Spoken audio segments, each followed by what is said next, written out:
The author of that headline joins us now, Andy Puzder, former CKE Restaurants CEO. All right, Andy, your story is really that this is the Trump growth economy and it's got nothing to do with President Obama. Is that where you're coming from?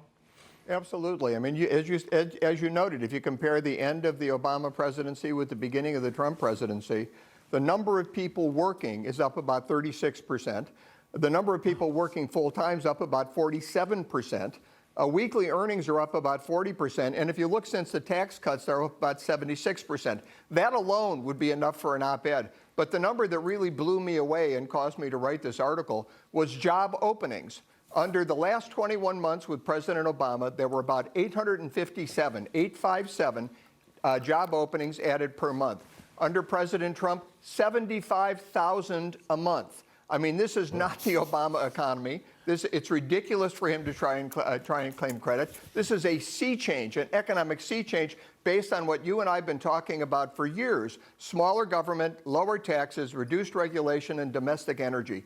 That's really driving this economic surge. It is not Obama's economic surge in any respect. But is the surge, and I agree with you, we got a surge, and it's President Trump's surge, but is it running out of steam? I ask this because second quarter, 4% growth. Third quarter, 3% growth. Fourth quarter, the Atlanta Fed is looking at 2% growth. That's a downtrend. Is it running out of steam? Well, first of all, projecting what's going to happen in the fourth quarter, the Atlanta Fed does a very good job, but they're never right. They don't get it right till the very end. So let's hold off on fourth quarter. But if you look at this year, so far this year, we're up 3.3%. If you look at just the last 6 months, we're up about 3.9%, 4.2 plus 3.5, which was confirmed this morning. I was concerned that the number for third quarter might come down because of the hurricanes that we had. It didn't. It stayed at 3.5, and it was based on business investment.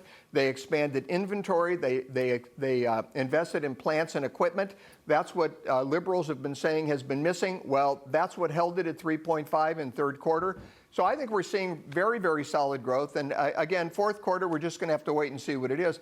But even if it's the 2.8% that the Atlanta Fed is projecting, we're still going to have our first 3% GDP year since 2005. Whoa. So we're seeing a lot of progress. I agree with you. It should be more. I believe it will be higher. But even if it's what they're saying, it's still very, very solid. 20 seconds. That's all I got. Recession next year?